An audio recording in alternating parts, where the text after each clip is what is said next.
Peggy 18. Hey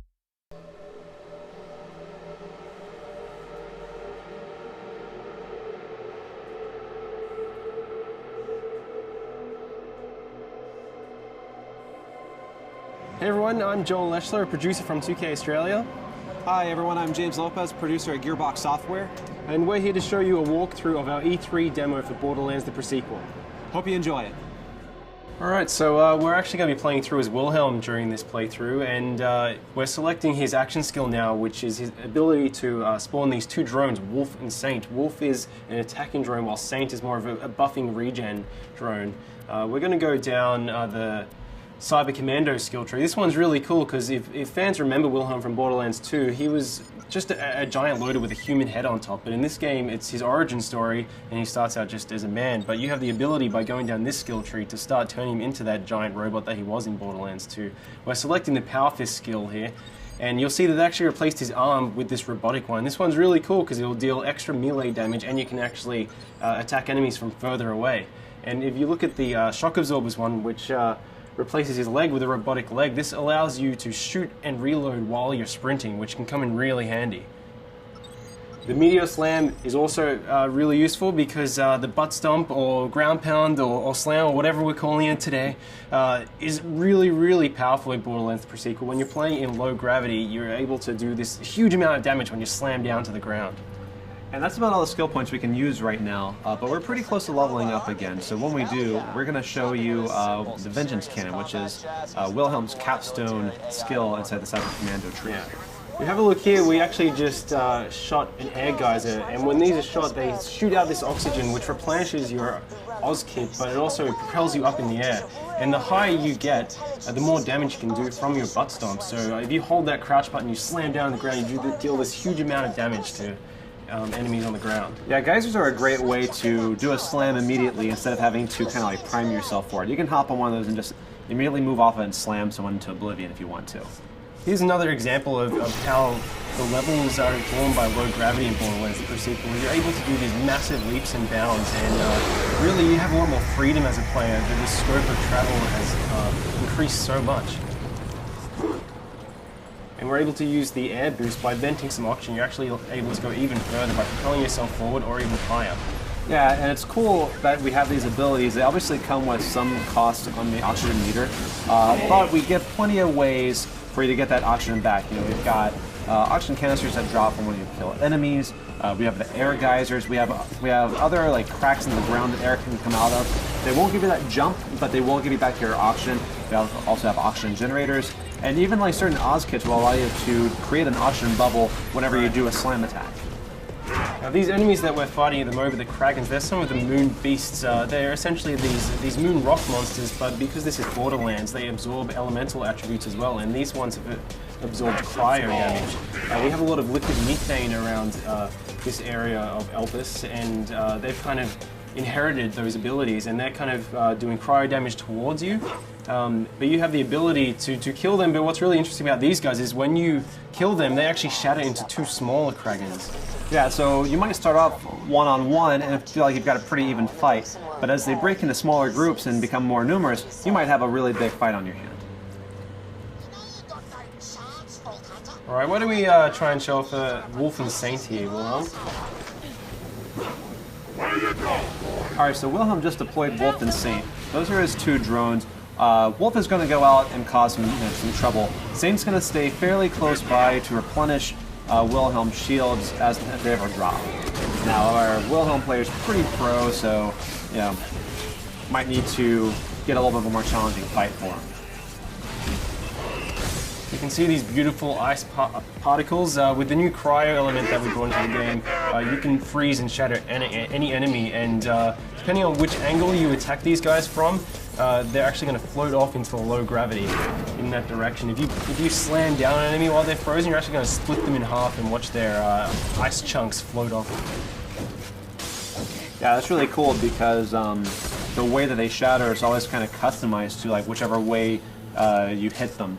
So it never really gets old. It's always different each time. It's really fun. Now, our current objective in this particular level is to redirect some liquid methane. We need to get to the Drakensberg, which is this derelict Dahl ship where we've been informed there's a military AI that we can use. Jack wants to build up this robot army. He needs this military AI to use it. So we're currently trying to redirect this methane to cool off a lava river.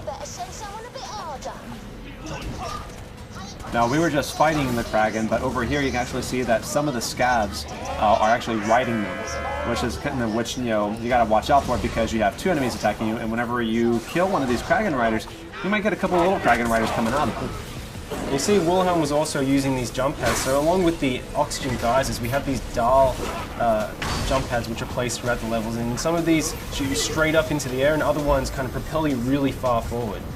Again, if you manage to chain some of these together, you can get really, really high and do a slam which does a massive amount of damage. Look at some of these guys, you'll see that some of these scavs have this sort of orange bubble over their head. That's their oxygen bubble. That means that if you crack that bubble, then they're going to take oxygen damage because they're not able to breathe. Which is a really cool way because you can kind of do a hit and run. You don't have to worry about necessarily about finishing them off if you're taking too much heat. You can just wait for them to asphyxiate. But some of these guys also have shields and air bubbles, and so they're a little more of a stronger fight. You have to watch out with those guys because they're more dangerous. So you can see that's an example of one of the Dahl jump pads which shoots you really far forward.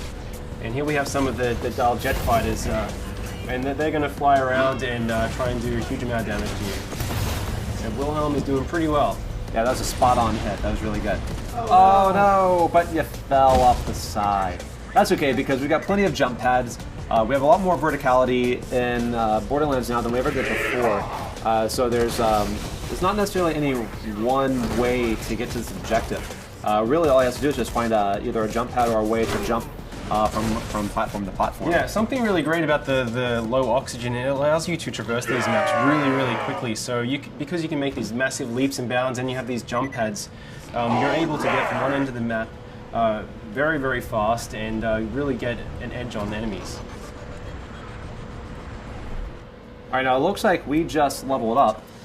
So we're going to go and put that skill point in Vengeance Cannon. That's really interesting because if you take a certain amount of damage, Wilhelm responds with the Vengeance Cannon and can do a great amount of damage within a pretty generous period of time. You have about 30 seconds of action on this. It can come in really, really powerful when you're under the pump. Yeah. So you can see now we're actually redirecting this liquid methane, so we should be able to go over and try and freeze this lava lake. All right, so once this pipe connects, we actually have another route on how we can get to the next objective. You could just go down to the ground if you wanted to, but because of the verticality in the pre-sequel, we can actually continue along this path here. All you have to do is have the option to make the jump, and then you can actually run along this pipe here. So there's plenty of ways to explore this map and get pretty much to anywhere you need to get. Yeah, it's really cool as well. Our level designers have built the map so, especially when you're playing co-op, you can have each player, they can approach each of these sites from different angles. So we could have taken that pipe all the way along while Athena went down by the ground and went over to the by the jump pad. Yeah, people that are especially fond of sniping should keep an eye out for these kind of opportunities because you get a superior angle from which you can snipe off those oxygen bubbles or just do just a bunch of damage in general. Yeah, absolutely. So we're going to continue along this way, and Athena's going to continue on the ground, and they're both going to, she's going to jump across this chasm here, and we're going to get on to the next big fight. Yeah, we should be able to ambush these guys by taking them from 2 different angles. Once Wilhelm, finds a way to jump over this. There we go. All right, so in this area here, we've got some jetpack scavs. We also have some guys that are on foot. They actually see a scav that Athena just killed just flying off in the distance. And he'll go on like that for quite some time. Yeah, if he still has any life left in him, he's getting pretty beautiful. Oh, yeah. Awesome. Oh, no. Athena's down. Hey, Wilhelm, now why don't you go ahead and revive her using the oxygen? Yeah. So you kind of have these cool tactical decisions. You can revive your downed players faster with oxygen than if you just do it the normal way. But that obviously comes at a cost. But sometimes it's really good to get them in the fight faster. Beautiful. And you can see we have these jetpack scabs, so all of the enemies on Elpis can take advantage of the low gravity just as much as you can. So if you're getting protection behind cover, they can actually jump over and stomp on you and invalidate your cover just like you can them. We really wanted this gravity system to go throughout every single feature in the game. We just did a pretty awesome butt stomp there. Yeah, that was solid. Here's some of our new vending machines that we're just kind of teasing as we run by them, but you can see more about them later on. All right, we're coming into the processing plant now. This is actually where you just directed the liquid methane to, and it's really important that you do this because we're going to use it to freeze a lava river so we can form a natural bridge that we can cross over to the Drakensberg, which is in the next map. Now this has a lot of enemies in it. Definitely a good time to bring out Wolfie Saints. Yeah, try and use those jump pads to get a height advantage of the plays as well. If you stomp down. He just shocked that scab when he did that ground pound because of his because of the Oz kit that he has. It's really cool because each Oz kit can have a variety of features on it. Some of them will do your basic oxygen extension, but some also add elemental attacks. Some will create oxygen bubbles whenever you do a slam. There's a lot of layers to them because it's really important to us that our gear be relevant and offer some really cool stuff. Obviously, these sort of varieties are really important to us. Whenever we added the ice elemental, this also is represented across all gear items. So you've got it in shields, you've got it in grenade launch, you've got it in guns, and we also have lasers. Lasers support all the elementals, so we've added even more bazillions of gear. Yeah, you can see right here we have an ice laser. So we're able to shoot this beam, this kind of freeze ray, and then we can do a butt stomp and hopefully shatter this guy. Getting close. Nearly. Uh-oh. Remember, the higher you get, the more damage you're going to do. So, very close. Can you just take out kill? Yeah. That's okay, though. It's always next time. So it looks like we cleared out the enemies here. Let's try and get that methane onto the lava river. Sir, I've got my best people working. It is Borderlands though, so you always have to loot. That's right. Let's take all of them over. Who the hell is Ninja. that? That is the 10-year-old boy we hired to help us. You're fired, John. You can see the Drakensberg out there in the distance, so that's our objective. We want to get to this crashed Dahl ship to get this military AI. Once we get that military AI, Jack can put into the loaders, which up until this point have been useless. They're just construction bots, basically. But once we put the AI in them, we'll be able to weaponize the loaders and reclaim Helios, which is the moonshot facility. I need you to dump the methane from the reservoirs into the lava. We'll create our own path by cooling it off. This is gonna be ace. The lake should be safe now. Let's get to the Drakensberg. Alright, success. So you can find that Let's make our way AI. over to the Drakensberg. Lads, looks like we're going to have guests over. The kind the bosun wants dead as quickly as possible. Of course, what would Borderlands be without a bunch of big baddies to have to fight? Yep, they just get bigger and bigger. I really like that he's an ice dragon, but he also has lava inside of him. Yeah, I see that all the time. Yeah, it makes sense.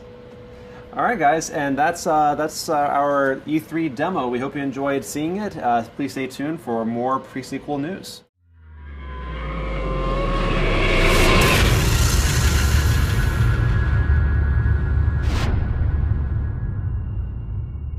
You coming?